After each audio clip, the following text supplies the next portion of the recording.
पिछले वीडियो में हम लोगों ने बहुत सारी चीज़ें जानने की कोशिश की थी कि actual profit and loss statement होता कैसे है, इसको समझते कैसे है। तो बेसिक स्ट्रक्चर एंड ऑल हमने समझ लिया था। तो अभी बारी है एक लेवल और ऊपर जाने की और समझने की कि और डीप तरीके से हम लोग प्रॉफिट एंड लॉस स्टेटमेंट को कैसे समझ सकते। तो अब पी स्टेटमेंट को हम थोड़ा सा और खोलेंगे और थोड़ा सा और ब्रॉडली जाने की कोशिश करेंगे कि एक्चुअली स्टेटमेंट पे और हम लोग को क्या क्या चीज़ देखना होता है। तो सबसे पहले स्टार्ट करते हैं एक्सपेंस को खोल के। एक्सपेंस को थोड़ा सा और खोलते हैं और जानते हैं कि एक्सपेंस को हम लोग कैसे और देख सकते हैं। तो जैसे कि आप लोगों को पता ही है कि सबसे पहले रेवेन्यू आता है, उसके बाद एक्सपेंस आता है। खर्चे माइनस कर देने के बाद आप लोगों के पास ऑपरेटिंग प्रॉफिट आ जाता है। तो एक्सपेंस को थोड़ा सा अगर हम और खोलेंगे तो आप लोगों को दो चीज़ें देखने को मिलेगा। पहला आप लोग कॉग्स देखने को मिलेगा, दूसरा आपको एसजीएनए देखने को मिलेगा। अब ये कॉग्स क्या है? कॉग्स का सिंपल फुल फॉर्म है कि कॉस्ट ऑफ गुड सोल्ड। मतलब आप लोगों को कोई भी सामान बेचने का पर यूनिट कॉस्ट कितना आ रहा है। अब ये जो कॉग्स है ये बहुत सारी चीज़ों को मिलके बनता है और कोई मैन्युफैक्चरिंग कंपनी का अगर मैं एग्जांपल दूँ, तो अगर मान लीजिए आपको जैसे कि कोई अगर आप स्मार्टफ़ोन बेच रहे हो, तो आपको स्मार्टफ़ोन बनाने का सारा खर्चा, मतलब आप जिस भी फैक्ट्री में स्मार्टफ़ोन बना रहे हो, उस फैक्ट्री का जो भी एम्प्लॉय है उनका कॉस्ट, उसके बाद आपका जो इलेक्ट्रिसिटी है उसका कॉस्ट, एम्प्लॉयज़ का सारा दूसरा तरीके का खर्चा, या फिर जो मेन चीज़ है, ये तो हो गया दूसरे कॉस्ट। लेकिन जो मेन चीज़ है वो है कि आपका सामान का रॉ मटेरियल का कॉस्ट। आप अगर मोबाइल फ़ोन बना रहे हो तो आप डिस्प्ले खरीदोगे, या फिर आप डिस्प्ले बनाओगे, और फिर दूसरे तरीके के मटेरियल्स का खर्चा, सीपीयू प्रोसेसिंग, मतलब जितना भी सारा चीज़ों का खर्चा है, कोई सामान बनाने का, वो सारा का सारा खर्चा ये कॉग्स पे आता है। अब आप अगर एक पेंसिल बनाने की फैक्ट्री हो, आप अगर पेंसिल बना रहे हो, तो आपका कॉग्स में क्या आएगा? कॉग्स में आएगा आपका मशीन का खर्चा, और दूसरा सबसे मोस्ट इंपॉर्टेंट जो रॉ मटेरियल का खर्चा होता है, जैसे कि वुड आ गया, ग्राफाइट आ गया, ये सब आपके कॉग्स में आएगा, मतलब कॉस्ट ऑफ गुड सोल्ड। तो कोई भी सामान बनाने का जो भी खर्चा आता है वो आपको कॉग्स में देखने को मिलेगा। तो यहाँ पर आपका सिर्फ जो भी इंडस्ट्री में बन रहा है जो सामान, उसका खर्चा सिर्फ और सिर्फ ऐड होता है। और इसके बाद आता है एसजीएनए नाम का एक और कॉस्ट आता है। इसमें क्या आता है, ये आपका बेसिकली ऑफिस एक्सपेंस हो जाता है। जैसे कि मान लीजिए आप अगर कोई इंडस्ट्री में अगर आपका कोई प्लांट पे कोई चीज़ बन रहा है, उसको आपको सेल भी तो करना है, और सेल करने के लिए आपके दूसरे खर्चे भी होंगे। आपको क्लाइंट के साथ मीट भी करना पड़ेगा, आपको हो सकता है दूसरे क्लाइंट को आपको शिपिंग भेजना भी पड़ सकता है ना। ऐसा ज़रूरी थोड़ी है कि क्लाइंट आपके पास खरीदने आएगा। आपको हो सकता है सामान क्लाइंट के पास भेजना पड़ सकता है। तो ये सब जो भी कॉस्ट है, या फिर मोस्ट कॉस्ट आप लोग समझ सकते हो एडवर्टाइजिंग कॉस्ट। आपको ऐड भी तो चलाना हो सकता है ना। अगर आप एक कंज्यूमर कंपनी हो तो आपको ऐड चलाना पड़ेगा, कंज्यूमर तक आपको कंपनी का ब्रांड का नेम पहुंचाना पड़ेगा, दिखाना पड़ेगा। तो ये सब जो कॉस्ट है, या फिर जो ऑफिस के एम्प्लॉयज़ है, एक तो हो गया जो आपका लेबर एम्प्लॉयज़ है, मतलब जो आपका इंडस्ट्री में डायरेक्टली रॉ मटेरियल प्रोड्यूस कर रहे हैं, वो जो भी एम्प्लॉयज़ है वो आपका कॉग्स में ऐड होगा, मतलब कॉस्ट ऑफ गुड सोल्ड। लेकिन जो आपका ऑफिस में जो एम्प्लॉयज़ काम कर रहे हैं, जो आपका स्ट्रैटेजी बना रहे हैं, जो आपका मैनेजमेंट है, इनका सारा का सारा जो भी खर्चा है वो आपका एसजीएनए में आता है। तो ये एक टोटल अलग कॉस्ट हो गया। और इन दोनों कॉस्ट में एक कॉस्ट ऐसा है कि एसजीएनए कॉस्ट, ये आप लोगों को सारे के सारे कंपनीज में देखने को मिलेगा। एसजीएनए कॉस्ट आप लोगों को हर कंपनी में देखने को मिल जाएगा। लेकिन डिफरेंस आता है कॉग्स में। कॉग्स है स्पेसिफिकली जब भी आप मैं बात करूँ कि मैन्युफैक्चरिंग कंपनीज का, तब आप लोगों को कॉग्स देखने को मिलेगा, क्योंकि कॉस्ट ऑफ गुड्स सोल्ड मतलब जो भी चीज़ बन रहा है, उसको बनाने के बाद बेचने का खर्चा कितना आ रहा है, बस इतना ही काउंट कर। लेकिन कॉग्स में क्या आता है, कोई भी सामान बनाने का इंडस्ट्रियल आउटपुट, इंडस्ट्री से आउटपुट लाने का खर्चा कितना आता है, इसको मेजर करता है। लेकिन आप अगर आईटी इंडस्ट्री में चले जाओ, उसमें आपको कॉग्स देखने को नहीं मिलेगा, क्योंकि वहाँ पर कोई मैन्युफैक्चर नहीं हो रहा है। तो उस केस में आप लोग क्या देखने को मिलेगा, उस केस में आप लोग को आईटी एम्प्लॉयज़ का सैलरी देखने को मिलेगा। और आप अगर फाइनेंस इंडस्ट्री पे चले जाओ, बैंकिंग और इंश्योरेंस वगैरह पे, तो वहाँ पर आप लोगों को इंटरेस्ट कॉस्ट देखने को मिलेगा। तो इस कॉग्स को आप लोग इंडस्ट्री वाइज कुछ चीज़ों से रिप्लेस कर सकते हो। आईटी आईटी में आप लोग एम्प्लॉयज़ कॉस्ट से रिप्लेस कर देना, और आप लोग जब बैंकिंग में जाओ तब आप लोग इसे इंटरेस्ट कॉस्ट से रिप्लेस कर देना। तो इंडस्ट्री वाइज आप लोग रिप्लेस कर दोगे इतना, आई होप आप लोगों को क्लियर है कि इतना आप लोगों को रिप्लेस करना पड़ेगा। लेकिन जो एसजीएनए कॉस्ट है, जो selling and general administrative cost है, वो हर कंपनी में आप लोग को देखने को मिल जाएगा। तो इसके बाद आप लोग को तीन तरीके का मार्जिन देखने को मिलेगा। एक है जीपीएम, ओपीएम एंड एनपीएम। और इन तीन तरीके का मार्जिन बहुत ज़्यादा इंपॉर्टेंट है। आप अगर कोई रिपोर्ट पढ़ोगे, या फिर आप अगर बहुत डीपली फाइनेंशियल एनालिसिस करने जाओगे, आप लोग को तीन तरीके का मार्जिन हर जगह पे देखने को मिलेगा। और आप अगर स्पेसिफिकली मैन्युफैक्चरिंग कंपनी पे जा रहे हो, तो उस केस में आप लोगों को ग्रॉस प्रॉफिट मार्जिन या फिर जीपीएम बहुत ही ज़्यादा इंपॉर्टेंट हो जाता है, क्योंकि यही से प्रॉफिट की असली शुरुआत होती है और बहुत ज़्यादा इंपॉर्टेंट हो जाता है। तो जीपीएम का मतलब क्या होता है कि ग्रॉस प्रॉफिट मार्जिन। और ग्रॉस प्रॉफिट का मतलब क्या है कि आपका एक्चुअल सामान बनाने का खर्चा अगर मैं हटा दूँ सेल्स से, तो कितना प्रॉफिट अगर बच गया। तो जैसे कि हमारा जितना भी सेल्स आया, उससे मैं अगर खर्चा हटा दूँ, मतलब एक्चुअल सामान बनाने का जितना भी खर्चा है, वो अगर मैं हटा दूँ, तो मेरे पास ग्रॉस प्रॉफिट मार्जिन आ जाएगा। तो इसका मतलब सिंपली है कि सेल्स से मैं अगर कॉग्स, मतलब जो कॉस्ट ऑफ गुड्स सोल्ड है, उसको मैं अगर माइनस कर दूँ, तो जो भी आ गया वो हमारा ग्रॉस प्रॉफिट मार्जिन आ गया। क्योंकि आपका अगर कॉग्स कम से कम होगा, आपका ग्रॉस प्रॉफिट सबसे ज़्यादा होगा, मतलब आप ग्रॉस प्रॉफिट को बहुत ज़्यादा बढ़ा सकते हो, तो आपका नेट प्रॉफिट में भी वो बहुत ज़्यादा रिफ्लेक्ट करेगा। क्योंकि बाकी जितने भी खर्चे आएंगे वो आपका मोस्ट ऑफ काइंड ऑफ एक तरीके का स्टेबल और फिक्स्ड कॉस्ट ही आएगा। लेकिन बहुत ज़्यादा आप अगर कॉस्ट को आप अगर स्ट्रीमलाइन करते जाओगे या फिर आप अगर ऑप्टिमाइज़ करते जाओगे, तो आपका नेट प्रॉफिट में बहुत ज़्यादा फ़ायदा देखने को मिलेगा। नेक्स्ट हमारे पास ऑपरेटिंग प्रॉफिट मार्जिन आता है। तो ऑपरेटिंग प्रॉफिट मार्जिन सिंपली बस कुछ नहीं, हमारा जो भी ग्रॉस प्रॉफिट आया उससे हम लोग जो एसजीएनए कॉस्ट है वो माइनस कर देंगे, तो हमारा ऑपरेटिंग प्रॉफिट आ गया। तो इसका मतलब ये है सिंपली कि सेल से हम टोटल एक्सपेंस माइनस कर देंगे, तो हमारा ऑपरेटिंग प्रॉफिट मार्जिन आ गया। मतलब बिज़नेस को चलाने का खर्चा, मतलब सामान जितना भी आया, उसके बाद बिज़नेस को चलाने का खर्चा एक्चुअली कितना आया। ऑफ कोर्स अभी ये पूरा का पूरा प्रॉफिट नहीं है, क्योंकि आप लोगों को पता ही है, पिछले वीडियो से आप लोगों को रेफरेंस के साथ पता ही होगा कि अभी हमारे थोड़े से बहुत और खर्चे बाकी है, जैसे कि डेप्रिसिएशन कॉस्ट वगैरह, टैक्स वगैरह, या फिर हमारे जो भी इंटरेस्ट कॉस्ट, ये सब चीज़ें बाकी है। तो ये सब चीज़ें जैसे ही आप पे कर दोगे, तो आपका नेट प्रॉफिट मार्जिन या फिर एनपीएम आ जाएगा। तो आपका एक्चुअल प्रॉफिट मार्जिन कितना आया, और ये सारे के सारे मार्जिन बेसिकली सेल्स के रिस्पेक्टिवली निकाले जाते हैं। आपका अगर ग्रॉस प्रॉफिट मार्जिन निकालना है, तो आप जितना भी सेल्स आया उससे आप लोग कॉग्स माइनस कर दोगे, जो भी आया उसको आप सेल्स से डिवाइड कर दोगे, तो आपका आ जाएगा। सेम है ऑपरेटिंग प्रॉफिट मार्जिन। आप जितना भी ऑपरेटिंग प्रॉफिट आया उसको आप सेल से डिवाइड कर दो। नेट प्रॉफिट मार्जिन सेम है कि आप जितना भी नेट प्रॉफिट आया उसको आप लोग सिंपली सेल से डिवाइड कर दो, तो आपका आ जाएगा। तो इसमें आप लोग को इतना सारा चीज़ें सुनने के बाद आप लोग को एक चीज़ समझ में आ गया होगा कि कॉग्स और एसजीएनए में बहुत सारा, मतलब ऐसा चीज़ है कि कॉग्स कंपनी के हाथ में बहुत ज़्यादा होता नहीं है। क्योंकि अगर कोई मैन्युफैक्चरिंग कंपनी है, अगर उसको वुड खरीदना है, अगर आप पेंसिल बना रहे हो तो आपको वुड और ग्राफाइट खरीदना पड़ेगा। तो इसमें क्या है कि ये जो रॉ मटेरियल है ये बहुत ज़्यादा आपके हाथ में होगा नहीं। बहुत ज़्यादा हद तक ये मार्केट्स डिटरमाइन करेगा कि इसका प्राइस क्या होगा। ग्राफाइट का प्राइस कितना होगा ये मार्केट बहुत ज़्यादा डिटरमाइन करता है। वुड का प्राइस कितना होगा ये भी मार्केट में कितना वुड की सप्लाई है इस हिसाब से डिटरमाइन होता है। आप अगर पेंट बना रहे हो, उस केस में क्या होगा कि आपका क्रूड ऑयल का प्राइस क्या चल रहा है उस हिसाब से डिटरमाइन होगा, जो कि आपके हाथ में बहुत ज़्यादा है नहीं। तो कॉग्स में क्या होता है कि आपके हाथ में बहुत ज़्यादा चीज़ें होती नहीं है। बहुत ही कम चीज़ें हैं जो कि आप अपने हिसाब से ट्विक करके थोड़ा बहुत कॉग्स को मेंटेन कर सकते हो। लेकिन जो एसजीएनए कॉस्ट है ये मोस्टली बहुत तरीके के बहुत हद तक आपके हाथ में ही होता है। क्योंकि आपको कितना ऐड चलाना है ये आपके हाथ में है, आपको कितना एम्प्लॉइज़ रखना है ये आपके हाथ में है। तो ये सब चीज़ें आपके हाथ में ऑलरेडी है, तो आप लोग इस एसजीएनए कॉस्ट को बहुत हद तक मेंटेन कर सकते हो। इसके बाद जो खर्चे आते हैं कि आपको इंटरेस्ट कितना देना है, मतलब आप लोन कितना उठाओगे ये आपके हाथ में है। आपको डेप्रिसिएशन मतलब आप एसेट्स का कितना कैसे यूज़ करोगे यह भी आपके हाथ में है। तो ये सब चीज़ें आपके हाथ में है, लेकिन जो कॉग्स है ये आपके हाथ में उतना नहीं है। तो इन दोनों चीज़ को ऐसे देखना होता है। अब इंडस्ट्री वाइज़ थोड़ी-सी चीज़ें चेंज हो जाती है, तो वो आप जैसे-जैसे थोड़ा बहुत 50-100 कंपनीज़ को जैसे-जैसे आप पीएनएल पढ़ोगे वो आपको समझ में आता जाएगा। लेकिन उसके लिए आपको टाइम और एक्सपीरियंस थोड़ा बहुत लगेगा। फर्स्ट डे से आप ये एक्सपेक्ट नहीं कर सकते कि आप हर कंपनी को, हर इंडस्ट्री को आप एक साथ समझ जाओगे, ऐसा होने वाला नहीं है। तो धीरे-धीरे आप लोगों को एक-एक इंडस्ट्री करके समझते जाना है। नेक्स्ट हम अदर इनकम को थोड़ा-सा और खोलते हैं। इसके बाद आप लोग को अदर इनकम देखने को मिलता है कि ऑपरेटिंग प्रॉफिट आ गया, इसके बाद आपका अदर इनकम आप अगर ऐड करोगे तो आपका एबिटा निकल आता है सिंपली। तो एबिट जो अदर इनकम है ये आप लोगों को तो 2 तरीके से देखने को मिल सकता है। पहला आपको नॉर्मल अदर इनकम देखने को मिलता है, दूसरा आप लोग को एक्सेप्शनल अदर इनकम देखने को मिल सकता है। तो नॉर्मल अदर इनकम की सिंपली नॉर्मल अदर इनकम जो कि आप लोग को नॉर्मल सिंपली जैसे नाम से ही समझ में आ रहा है कि नॉर्मल इनकम है, तो इसमें कोई अदर चीज़ें नहीं है। लेकिन जो एक्सेप्शनल है इसको आपको थोड़ा बहुत चीज़ें समझना है। कुछ-कुछ कंपनीज़ में क्या देखने को मिलेगा आप लोगों की कभी-कभी क्या होता है कि आप लोग को एक्सेप्शनल प्रॉफिट देखने को मिलता है कि कभी प्रॉफिट इतना ज़्यादा आ गया कि मतलब आप लोग को लगेगा कि अगले दिन तो शेयर प्राइस एकदम बहुत ही ज़्यादा भाग जाएगा। लेकिन एक्चुअली में ऐसा होता नहीं है। एक्सेप्शनल इनकम ऐसा इनकम है कि वन टाइम इनकम, और ये एक्सेप्शनल इनकम भी हो सकता है, लॉस भी हो सकता है। ज़रूरी नहीं है कि हर समय ये प्रॉफिट ही होगा। और ये एक्सेप्शनल इसी वजह से बोला जाता है कि वो वन टाइम है।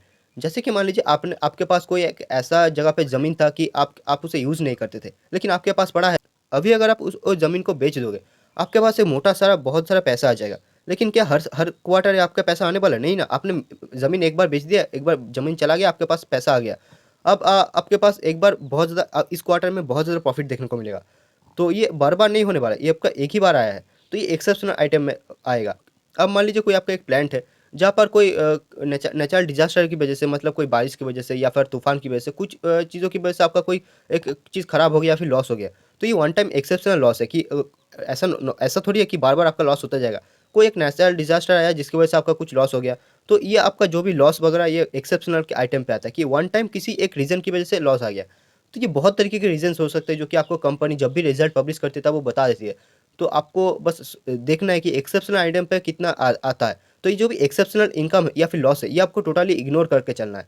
ऑफ कोर्स इसका फ़ायदा कंपनी का होता है, अगर एक्सेप्शनल इनकम कंपनी को किसी वजह से आ रहा है, तो ये पैसा कंपनी दूसरी जगह पे यूटिलाइज़ कर सकती है, तो इसका फ़ायदा आपको उस कंपनी को देखने को मिलेगा।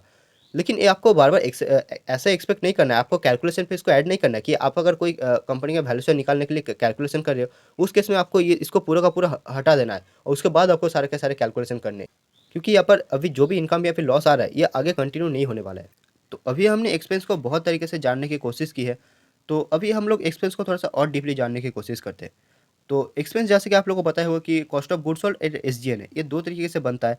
तो आप लोगों को क्या चीज़ देखने को मिलेगा कि एक्सपेंस जो है ये आप लोगों को 2 तरीके का देखने को मिलेगा। पहला आप लोगों को वेरिएबल टाइप ऑफ एक्सपेंस देखने को मिलेगा, दूसरा आप लोगों को फिक्स्ड टाइप ऑफ एक्सपेंस देखने को मिलेगा। और जैसा कि आप लोगों को नाम से ऑलरेडी पता चल चुका है कि वेरिएबल मतलब वो जो कि टाइम के साथ या फिर सेल्स के साथ वैरी करता है और फिक्स्ड मतलब जो कि टाइम के साथ फिक्स रहता है। अब यहाँ पर हम लोग टाइम यूज़ नहीं करेंगे, अभी हम लोग यहाँ पर सेल्स यूज़ करेंगे। आप अगर कोई भी दूसरे जगह पे वेरिएबल और फिक्स्ड पढ़ोगे तो आप लोगों को ऊपर टाइम के रिस्पेक्ट पे देखने को मिलेगा। लेकिन हम लोग यहाँ पर सेल्स पे रिस्पेक्ट पे बात करेंगे कि हमारा जितना भी रेवेन्यू आ रहा है उसके बेसिस पे वेरिएबल और फिक्स्ड हम लोग निकालेंगे। तो सेल्स के रिस्पेक्ट पे क्या होगा कि सेल्स के अगर आप 100 रुपीज़ का सेल कर रहे हो तो आपका वेरिएबल और फिक्स्ड कॉस्ट कितना आ रहा है ये डिटरमाइन करेंगे। क्योंकि क्या है कि फिक्स्ड कॉस्ट मतलब वो चीज़ें जो आपका खर्चे बढ़ेंगे नहीं। मतलब आज अगर आप 100 रुपये का सेल करो, आप आज कल को आप अगर 200 रुपये का सेल करोगे तो आपका फिक्स कॉस्ट मोटा-मोटी सेम ही रहेगा। ऐसा बिल्कुल भी नहीं हो सकता कि आज 100 रुपये है तो कल भी 100 रुपये रहेगा। ऐसा मतलब मोस्टली नामुमकिन है होना। तो हो सकता है आज अगर आपका फिक्स कॉस्ट 100 रुपये है, तो हो सकता है कल को अगर आपका 200 रुपये का सेल अगर आए, तो हो सकता है 105 रुपये हो जाए, 110 रुपये हो जाए, 120 रुपये हो जाएगा, लेकिन बहुत ज़्यादा ड्रास्टिकली इंक्रीज़ नहीं करेगा। लेकिन जो वेरिएबल कॉस्ट है, ये क्या है कि आपका अगर आज 100 रुपये का सेल आ रहा है, तो कल को अगर आपको 200 रुपये का सेल लाना है, तो आपको सेम प्रोपोर्शनेट पे ये बढ़ाना पड़ेगा। आपको अगर 100 रुपये का सेल लाने के लिए आपको 50 रुपये का खर्चा करना पड़ रहा है, तो आपको कल को अगर 200 रुपये का सेल लाना लाना है, तो आपको 100 रुपये का आसपास खर्चा करना पड़ेगा। ये वेरिएबल कॉस्ट हो गया। लेकिन फिक्स कॉस्ट जैसे कि मैंने बताया कि आपको 100 रुपये का सेल लाने के लिए अगर आपको 20 रुपये खर्चा करना पड़ा है, तो हो सकता है आपको 200 रुपये सेल लाने के लिए आपको 25 रुपये ही खर्चा करना पड़े। और ये कॉन्सेप्ट अगर आपने समझ लिया, तो आपको बहुत ज़्यादा एक्सेप्शनल प्रॉफिट देखने को मिल सकता है। तो जैसे कि हमने एक्सपेंस के बारे में बात किया, तो एक्सपेंस पे जैसे कि कॉग्स होता है और एसजीएनए होता है। तो कॉग्स जो भी कॉस्ट है, ये पूरा का पूरा एक वेरिएबल कॉस्ट है। जैसे कि मैंने बताया था कि कॉग्स में कंपनी का बहुत ही लिमिटेड रोल होता है। कंपनी बहुत ही कम इसको कंट्रोल कर पाती है। क्योंकि जैसे कि मैंने कहा कि आपको क्रूड ऑयल खरीदना है या फिर दूसरे जो भी डेरिवेटिव्स होती है, फिर रॉ मटेरियल खरीदना है, ये बहुत हद तक मार्केट डिटरमाइन करता है। मार्केट इसका इसका प्राइस डिटरमाइन करता है, इसके कंपनी के हाथ में इतना होता नहीं है। तो ये जो भी चीज़ है ये वेरिएबल कॉस्ट में आती है कि आपको अगर आज 100 रुपये का सामान बेचना है तो आपको इतना कॉस्ट करना पड़ेगा। 200 रुपये का सामान बेचना है तो उस हिसाब से आपको रॉ मटेरियल तो खरीदना ही पड़ेगा। जैसे कि मान लीजिए आपको कोई गाड़ी बनाना है, तो आपको अगर एक गाड़ी बनाना है तो मान लीजिए आपको 1 किलो स्टील लगता है। तो आपको अगर कल को 2 गाड़ी बना के बेचना है तो आपको 1 किलो स्टील से थोड़ी हो जाएगा। आपको कल को 2 किलो स्टील खरीदना ही पड़ेगा क्योंकि आपको 2 गाड़ी बनाना है। आपको अगर कल को 4 गाड़ी बनाना है तो आपको 4 किलो स्टील लगेगा। तो ये सेम चीज़ अब अप्लाई होती है कि वेरिएबल कॉस्ट में आता है कि आप जितना सेल बढ़ाने की कोशिश करोगे आपका ये कॉस्ट बढ़ता जाएगा। लेकिन फिक्स्ड कॉस्ट में क्या होता है कि अगर आप मान लीजिए आज एक गाड़ी बना रहे हो, जहाँ पर आपको 2 एम्प्लॉइज़ मिलके सारा काम कर देते हैं। तो आपको अगर कल को 2 गाड़ी बनाना है, तो हो सकता है एक ही एक्स्ट्रा एम्प्लॉयी को हायर करना पड़े जो कि 3 एम्प्लॉयी से आपका 2 गाड़ी बन जाएगा। आपको अगर कल को 4 गाड़ी बनाना है, तो हो सकता है आपको 4 एम्प्लॉयी से सारा का सारा काम हैंडल हो जाए। और आपको जो फैक्ट्री है, वो भी अलग से लगाना नहीं पड़ेगा क्योंकि आप सेम फैक्ट्री में 4 गाड़ियाँ बना लोगे। तो ये जो फिक्स्ड कॉस्ट है, ये बहुत ज़्यादा बढ़ता नहीं है। मतलब सेल्स लाने के लिए बहुत ज़्यादा आपको बढ़ाने की ज़रूरत नहीं पड़ती है। बहुत ही कम इंक्रीमेंटल कॉस्ट पे आप बहुत ज़्यादा सेल्स ला सकते हो। और फिक्स्ड कॉस्ट की वजह से क्या होता है कि आपका प्रॉफिट में बहुत ज़्यादा हद तक ये बढ़ जाता है। फिक्स्ड कॉस्ट को आपको एक्चुअली ट्रैक करना है कंपनी में। तो कंपनी वाइज़ आपको ट्रैक करना है कि आईटी कंपनी है, मैन्युफैक्चरिंग कंपनी है या फिर कोई दूसरी तरह की कंपनी है। उसमें कौन-सा फिक्स्ड कंपोनेंट है, फिक्स्ड कॉस्ट कितना है और उस कंपनी में जितना भी एक्सपेंस हो रहा है, उसका कितना पार्ट एक्चुअली फिक्स्ड कॉस्ट है। ये आपको मतलब एक्चुअली ट्रैक करना है। इससे आपका क्या है कि आपका जो भी एनालिसिस आप कर रहे हो या फिर ऑब्जर्वेशन आप कर रहे हो प्रॉफिट एंड लॉस स्टेटमेंट पे, उसमें आपका क्या होगा कि प्रॉफिट कैसे-कैसे इवॉल्व होगा ये आपको समझने में बहुत ही ज़्यादा हेल्प होगा। अगर फिक्स्ड कॉस्ट बहुत ही बड़ा कंपोनेंट है, तो ऐसे में अगर सेल्स बहुत ज़्यादा इंक्रीज़ करता है, तो आपका प्रॉफिट भी बहुत ही मल्टीफोल्ड हो सकता है। और इंडस्ट्री वाइज़ या फिर कंपनी व स्पेसिफिक आप अगर ट्रैक कर रहे हो, तो फिर आपको कुछ-कुछ चीज़ें ध्यान रखनी है। जैसे कि आप अगर मैन्युफैक्चरिंग कंपनी में देख रहे हो, तो आप ऐसा देख सकते हो कि अगर रिसेंटली कैपेक्स हुआ है, तो ऐसे में क्या होगा कि रिसेंटली अगर कैपेक्स एंड हुआ है, तो ऐसे में क्या होगा कि सारा का सारा जो भी प्लांट अभी नया-नया बना है, उसका सारा का सारा जो भी फिक्स्ड कॉस्ट है, वो सारा का सारा फिक्स्ड कॉस्ट अभी कंपनी के प्रॉफिट एंड लॉस स्टेटमेंट पे दिख रहा है। मतलब अभी एक्सपेंस पूरा चल रहा है। लेकिन वो जो भी नया प्लांट बना है, वो अभी कोई ₹1 का भी सेल्स लाके आपको नहीं दे रहा है। तो आपका पूरा का पूरा जो फिक्स्ड कॉस्ट है, वो सिर्फ़ आपका खर्चा से निकल जा रहा है। लेकिन आपको एक बात समझना है कि जब वो कंपनी जब वो प्लांट है, वो जब एक्चुअल में ऑपरेशनल होगा और जब उससे सेल्स आएगा, तब मतलब बहुत ज़्यादा सेल्स इंक्रीज़ करेगा और ऐसे में जो फिक्स्ड कॉस्ट है, वो फिक्स्ड ही रहने वाला है। तो प्रॉफिट बहुत ज़्यादा हद तक बढ़ सकते हैं। और सेम केस में जो भी आईटी कंपनीज़ है, इनमें क्या होता है, इनमें फिक्स्ड कॉस्ट का कंपोनेंट मतलब क्या होता है कि इनका जो भी सॉफ्टवेयर्स है, लाइसेंसेस वगैरह है, ये सब चीज़ें फिक्स्ड कॉस्ट रहते हैं। तो आप अगर मैच्योर आईटी कंपनीज़ में देखोगे तो आप लोगों को फिक्स्ड कॉस्ट के हिसाब से आईटी एम्प्लॉइज़ कॉस्ट और जो भी सॉफ्टवेयर वगैरह लाइसेंस वगैरह है, इन सब का कॉस्ट दिखेगा। तो इनका कॉस्ट बहुत ही ज़्यादा फिक्स्ड रहता है। ऐसे में इनका जब भी सेल्स बढ़ता है तो मार्जिन बहुत ज़्यादा बढ़ जाता है। और जो आपको नए-नए स्टार्टअप्स आजकल आपको दिख रहे हैं, जो भी ऑनलाइन से जो भी स्टार्टअप वगैरह निकल के आ रहे हैं, ये सारे के सारे कंपनी में क्या है कि बहुत लोग इसमें बेट लगाते हैं, क्योंकि क्या है कि क्योंकि इन कंपनीज़ का क्या है, मोस्टली चीज़ें ऑनलाइन चलती है। तो ऐसे में क्या है, इनका जो भी आईटी कॉस्ट है या फिर एप्लीकेशन का बनाने का जो भी कॉस्ट है, वो सारा का सारा लग चुका है, और सारा का सारा सर्वर जितना भी रन कर रहा है वो रन ऑलरेडी कर ही रहा है। तो ऐसे में आप लोग को दिख रहा होगा ये कंपनी अभी भी लॉस मेकिंग है, फिर भी ये सब लोग इसमें इन्वेस्ट क्यों कर रहे हैं? क्योंकि उसमें क्या होता है कि फिक्स कॉस्ट जितना भी आना है वो आ चुका है। आगे क्या होगा कि आगे जैसे-जैसे और ज़्यादा यूज़र्स आते जाएँगे, तो इनका फिक्स कॉस्ट बहुत ज़्यादा बढ़ने नहीं वाला, मतलब या फिर सेम ही रहने वाला है। तो ऐसे में जितना भी सेल्स आएगा मोस्टली कंपनी के प्रॉफिट में ऐड होता जाएगा। तो ऐसे जो भी फिक्स्ड कॉस्ट है, इसको आपको इंडस्ट्री स्पेसिफिक कुछ-कुछ चीज़ें ध्यान रख के आपको समझना है कि एक्चुअली फिक्स्ड कॉस्ट है कितना? और फिक्स्ड कॉस्ट कभी-कभी गले का फंदा भी बन सकता है, क्योंकि क्या है कि मान लीजिए आपका कोई सेल्स नहीं आ रहा है किसी रीज़न से, मान लीजिए कि 1 क्वार्टर में या फिर 1 साल आपका कोई सेल्स किसी वजह से डाउन हो गया।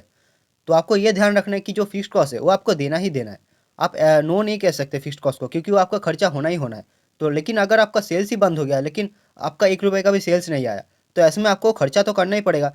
तो आपका इनकम ₹1 भी नहीं हुआ, लेकिन आपको खर्चा करना पड़ा, तो आपके जेब से पूरा का पूरा कॉस्ट जाएगा। और ऐसे में कंपनी का सेल्स बहुत ज़्यादा वेरिएट करता है, मतलब बहुत ज़्यादा ऊपर-नीचे होता रहता है किसी रीज़न से। तो ऐसे में आपको ध्यान रखना है कि अगर किसी क्वार्टर में सेल्स अगर बहुत ज़्यादा गिर जाता है, तो ऐसे में फिक्स्ड कॉस्ट की वजह से उस कंपनी को एक पर्टिकुलर क्वार्टर में लॉस भी हो सकता है। इसके बाद हम एक्सपेंस और इनकम को थोड़ा-सा और फर्दर जानने की कोशिश करते हैं, और हम इसको थोड़ा-सा और डिवाइड करने की कोशिश करते हैं। तो जितना भी एक्सपेंस एंड इनकम है, इसको आप फर्दर आप 2 तरीके से डिवाइड कर सकते हो, cash and non cash. Cash income या फिर कैश एक्सपेंस, या फिर नॉन कैश इनकम या फिर नॉन कैश एक्सपेंस। अब कैश और नॉन कैश का मतलब आपको सिंपली समझ में ही आ रहा है। कैश का मतलब क्या है कि डायरेक्टली आप कुछ कैश का लेन-देन कर रहे हो। मतलब क्या है कि आप उसको डायरेक्टली करेंसी दे रहे हो या फिर बैंक टू बैंक ट्रांसफ़र कर रहे हो। और नॉन कैश का मतलब क्या है कि सिर्फ़ और सिर्फ़ अकाउंटिंग एंट्रीज़ है। मतलब आपका एक्चुअली फ़ायदा या फिर लॉस ₹1 का भी नहीं हो रहा है। लेकिन सिर्फ़ और सिर्फ़ अकाउंटिंग के लिए आप कुछ-कुछ चीज़ नंबर्स डाल रहे हो, जिससे आपका क्या होगा कि प्रॉफ़िट या फिर प्रॉफ़िट जो भी है, वो या तो आपको ज़्यादा देखने को मिलेगा या फिर कम देखने को मिलेगा। क्योंकि अकाउंटिंग एंट्रीज़ की वजह से जितना भी आप नॉन कैश प्रॉफ़िट या फिर एक्सपेंस आप बुक करते हो, वो एक्चुअली अभी का नहीं है। वो हो सकता है पहले हो चुका है या फिर आगे होने वाला है। जैसे कि आप अगर अभी कोई एक्सपेंस बुक कर रहे हो नॉन कैश एक्सपेंस, तो मान लीजिए आपको अगर आपके ऊपर किसी ने कोर्ट केस कर दिया, तो आपको अगर फ्यूचर में आप अगर बाय चांस आप अगर कोर्ट कोर्ट केस हार जाते हो, तो ऐसे में आपको अगर उसको ₹100 देने हैं, तो अभी आप इस क्वार्टर में ₹100 आप लायबिलिटी के हिसाब से बुक कर लोगे। तो ऐसे में आपका अभी एक्सपेंस हो हुआ नहीं है। आप जस्ट मतलब एक लायबिलिटी के हिसाब से आप उसे शो कर रहे हो कि आपका ₹100 का आपका लॉस हुआ है। तो आप जस्ट अभी शो करो, आपका अभी एक्चुअली आप कोर्ट केस चलेगा, उसके बाद जो भी रिज़ल्ट आएगा। लेकिन आप अभी के अभी आप बुक कर ले रहे हो कि मुझे ₹100 का लॉस हो गया है। तो ये जो भी एक्सपेंस है, ये आपका नॉन कैश एक्सपेंस के अंदर आएगा। अगर आप कोर्ट केस हार जाते हो तो आपको देना पड़ेगा ऑफ कोर्स, लेकिन वो तब एक्चुअल रियलाइज़ेशन हो जाएगा, तो आपको इस केस में देखना है। लेकिन मान लीजिए आपने फ्यूचर में क्या हुआ कि आप बाय चांस कोर्ट केस जीत गए, तो आपको ₹100 देना नहीं पड़ा, लेकिन आपने तो पिछले क्वार्टर में ₹100 का बुक कर लिया था ना, कि आपने ₹100 का लॉस बुक कर लिया था। तो इस क्वार्टर में क्या करोगे, आप फिर से उसे ऐड बैक करोगे। तो आप अगर फिर से ऐड ऐड करोगे, तो आपका ₹100 का एक्चुअली में क्या प्रॉफ़िट हुआ है आपको? नहीं ना। तो लेकिन आप उसे अकाउंटिंग एंट्री के लिए डालोगे। लेकिन ये जो भी आप अकाउंटिंग एंट्री के लिए डाल रहे हो, ये जो ₹100 का, ये तो आपका पिछले क्वार्टर का अर्निंग था। लेकिन आप डाल रहे हो एक्चुअली इनकम पे। लेकिन ये जो ₹100 है, ये आपका ऑलरेडी बैलेंस शीट में या फिर बैंक अकाउंट पे ऑलरेडी पड़ा हुआ है। सिर्फ़ आप अकाउंटिंग एडजस्टमेंट की वजह से डाल रहे हो। तो ऑफ कोर्स ये आपको एक चीज़ें ध्यान रखना है कि कैश और नॉन कैश का मतलब एकदम ऐसा नहीं मानना है कि इसका इफ़ेक्ट एकदम नेग्लिजिबल होता है, ऐसा नहीं है। अगर कंपनी एक्चुअल में नॉन कैश एक्सपेंस या फिर जो भी इनकम है वो पोस्ट कर रही है, तो इसका कोई मीनिंग होगा। ऑफ कोर्स कंपनी के ऊपर इसका इफ़ेक्ट पड़ता है। अगर कंपनी ₹100 का नॉन कैश एक्सपेंस बुक कर रही है, तो इसका मतलब ऑफ कोर्स ये है कि कंपनी को जो भी है ये इतना लॉस या फिर प्रॉफ़िट हुआ है। ज़रूरी नहीं है कि जो भी कंपनी जो भी प्रॉफ़िट या फिर लॉस अभी बुक कर रही है कंपनी, वो अभी के अभी इसी क्वार्टर में हुआ हो सकता है पिछले क्वार्टर में हुआ हो सकता है पिछले साल हुआ हो, या फिर हो सकता है आगे होने वाला हो। तो आपको इस हिसाब से देखना है कि जो भी कैश या फिर नॉन कैश इनकम है, ये आपको थोड़ा-सा ट्विक करके समझना है। अब नॉन कैश इनकम पे एक बहुत ही ज़्यादा इम्पोर्टेंट कॉन्सेप्ट है कि डिप्रिसिएशन। डिप्रिसिएशन के बारे में हमने बहुत ज़्यादा बात नहीं की थी, तो डिप्रिसिएशन को आपको एक समझना है कि एक नॉन कैश एक्सपेंस है। अब नॉन कैश एक्सपेंस का मतलब क्या है कि ये जो भी एक्सपेंस आप लोगों को दिख रहा है, ये अभी नहीं हो रहा है। इस क्वार्टर में अभी जो आपको माइनस मतलब जितना भी आप डिप्रिसिएशन हटा रहे हो, ये आपका अभी का एक्सपेंस नहीं है। ये एक्सपेंस आपने पहले कर दिया है। बस अभी आप इसे अकाउंटिंग एंट्री के लिए बुक कर रहे हो।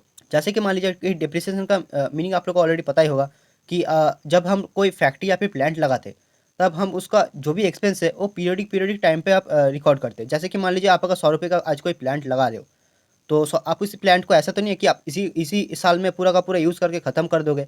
ऐसा तो नहीं, ये जो भी आप प्लांट आपने लगाया है मैन्युफैक्चरिंग करने के लिए, ये अगले 5 साल 10 साल तक आप चलाओगे।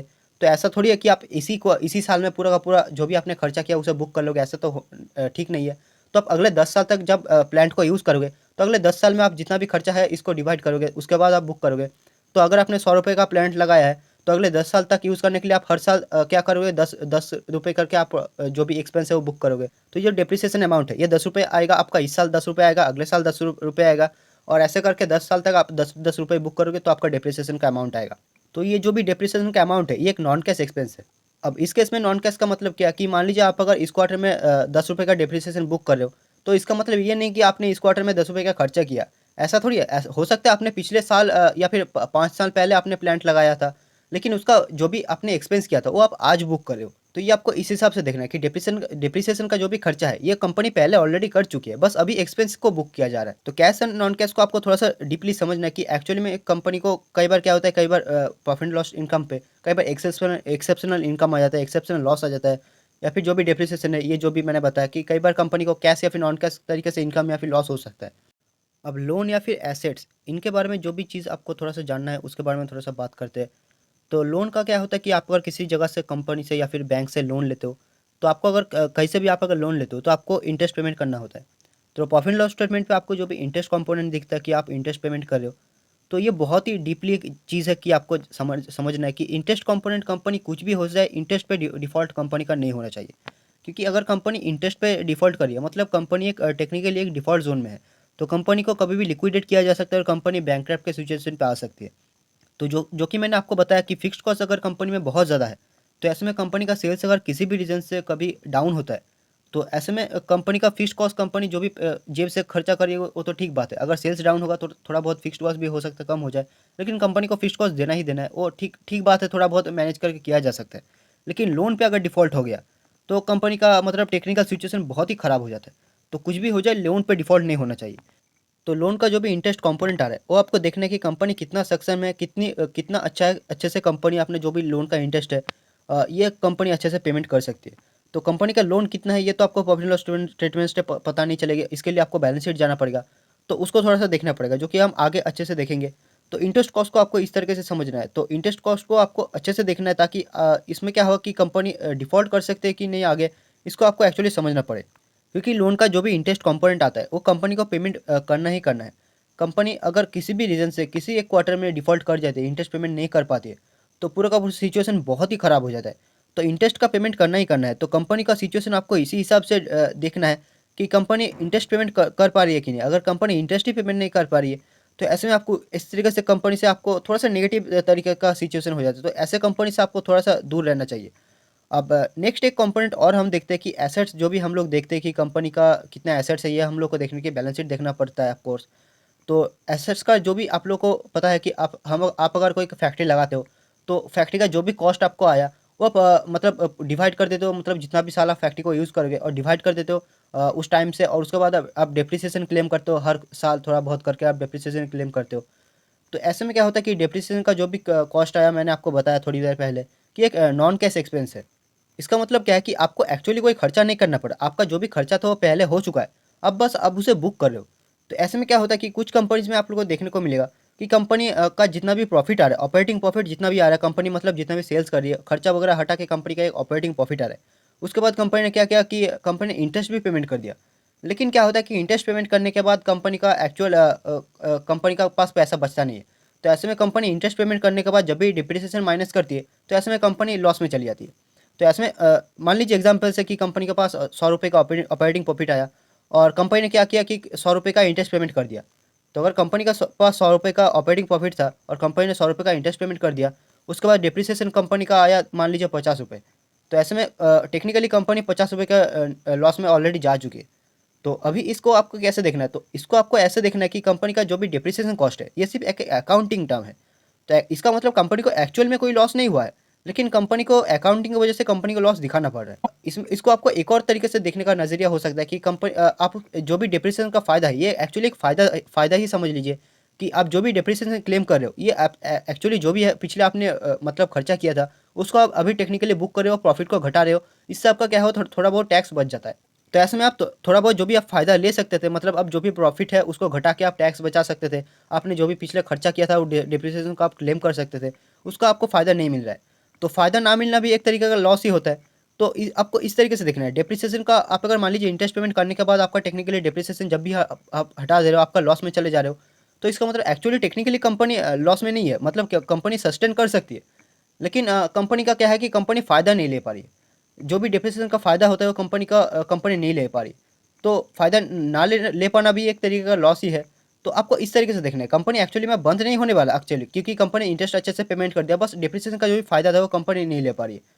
और कई बार क्या होता है कि टर्न अराउंड जो भी कंपनी से, मतलब मान लीजिए कंपनी अभी बहुत ज़्यादा सफ़र कर रही है एसेट्स की वजह से, इंटरेस्ट की वजह से, तो इंटरेस्ट कंपनी ने अच्छे से पेमेंट कर दिया, लेकिन कंपनी के पास इतने सारे एसेट्स एसेट्स है कि कंपनी जो भी पेमेंट करी है उसके बाद कंपनी डिप्रिसिएशन की वजह से टेक्निकली लॉस में दिख रहा है। तो अब आपको मार्केट में बहुत सारे ऐसे कंपनीज मिल जाएंगे जो कि डिप्रिसिएशन की वजह से उसका उनका जो भी प्रॉफिट है वो नेगेटिव में दिख रहा है। और जैसे जैसे उनका सेल्स बढ़ता जाता है और उनका प्रॉफिट बढ़ता जाता है, तो उनका क्या होता है कि एक्चुअली में उनका जो भी प्रॉफिट है वो पॉजिटिव में आ जाता है। और ऐसे टाइम पे क्या होता है कि जो भी आपको कंपनी का जो भी वैल्यूएशन है या फिर जो मार्केट कैप है वो बहुत ज़्यादा सिग्निफिकेंटली ग्रो कर जाता है, क्योंकि कंपनी एक टेक्निकली लॉस सिचुएशन से पॉजिटिव सिचुएशन पे आ जाता है। तो ऐसे में उनका जो भी मार्केट कैप है, वैल्यूएशन है, वो बहुत ज़्यादा इंक्रीज कर जाता है। तो ऐसे कंपनीज में पैसे बहुत ज़्यादा बनते हैं। तो आपको ऐसे लेकिन ऐसा नहीं है कि आप हर कंपनी में जितना भी डिप्रिसिएशन जहाँ पर भी आप लोगों को दिख रहा है कि इंटरेस्ट पेमेंट कर दिया, डिप्रिसिएशन में लॉस है, तो चलो पैसा लगा देते हैं, ऐसा बिल्कुल भी नहीं कर। आपको टेक्निकली कुछ कुछ साउंड कंपनीज में आपको देखना रहता है कि कंपनी का फ्यूचर कैसा है, कंपनी का मतलब एक्चुअली सिचुएशन कैसा है, इस वजह से आपको देखना होता है।